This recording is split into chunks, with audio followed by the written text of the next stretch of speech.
اعوذ باللہ السمیع العلیم من الشیطان الرجیم بسم اللہ الرحمن الرحیم۔ یوسف علیہ السلام عزیز مصر کے گھر میں ہیں اور اس کی بیوی زلیخا جو ہے وہ ان کی پرورش کرتی ہے۔ پھر وہ اپنی صحیح جوانی کو پہنچتے ہیں، لیکن پھر ساتھ ہی ایک اور فتنہ شروع ہو جاتا ہے۔ اس کا ذکر سورہ یوسف آیت نمبر 23، جو یوسف علیہ السلام کی زندگی کا تیسرا ٹرننگ پوائنٹ ہے۔ ایک بڑی آسان زندگی ان کو ملی، لیکن پھر یہ آسانی مشکل میں بدل گئی، آزمائش کی شکل میں، اور وہ آیت نمبر 23 سے شروع ہوتا ہے۔ وَرَاوَدَتْهُ الَّتِي هُوَ فِي بَيْتِهَا عَن نَفْسِهِ، اور پھسلانے لگی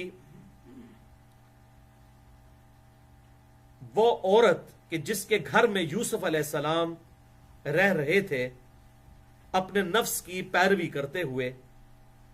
وَغَلَّقَتِ الْأَبْوَابِ، اور اس نے سارے دروازے بند کر دیے۔ وَقَالَتْ، اور اس نے یوسف علیہ السلام سے کہا، حیت لک، کہ آ اور میری یہ خواہش نفسانی پوری کر۔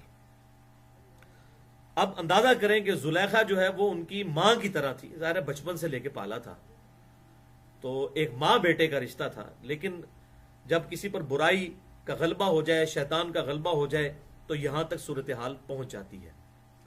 اب اس سے یہ بات بھی پتہ چل گئی کہ اسلام میں جو منہ بولے بیٹے کی کوئی حیثیت نہیں ہے، اس کو بھی یہ بات سپورٹ کرتی ہے کہ وہ اب منہ بولا بیٹا تو تھا یوسف علیہ السلام، اب چاہیے تو یہ تھا کہ وہ اس قسم کی کوئی حرکت نہ کرتی، ماں تھی وہ۔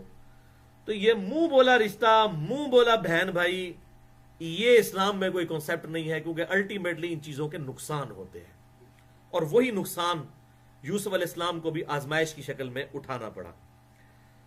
تو اس نے ان کو بہلا پھسلا کر اپنے ذاتی جو اس کا اپنا کمرہ تھا وہاں تک بلایا، وہاں تک جتنے دروازے آتے تھے تمام دروازے اس نے بند کر دیے، اور پھر اس نے ان کو برائی کی دعوت دی۔ تو یوسف علیہ السلام نے کیا کہا؟ قال معاذ اللہ، انہوں نے کہا میں اللہ کی پناہ میں آتا ہوں۔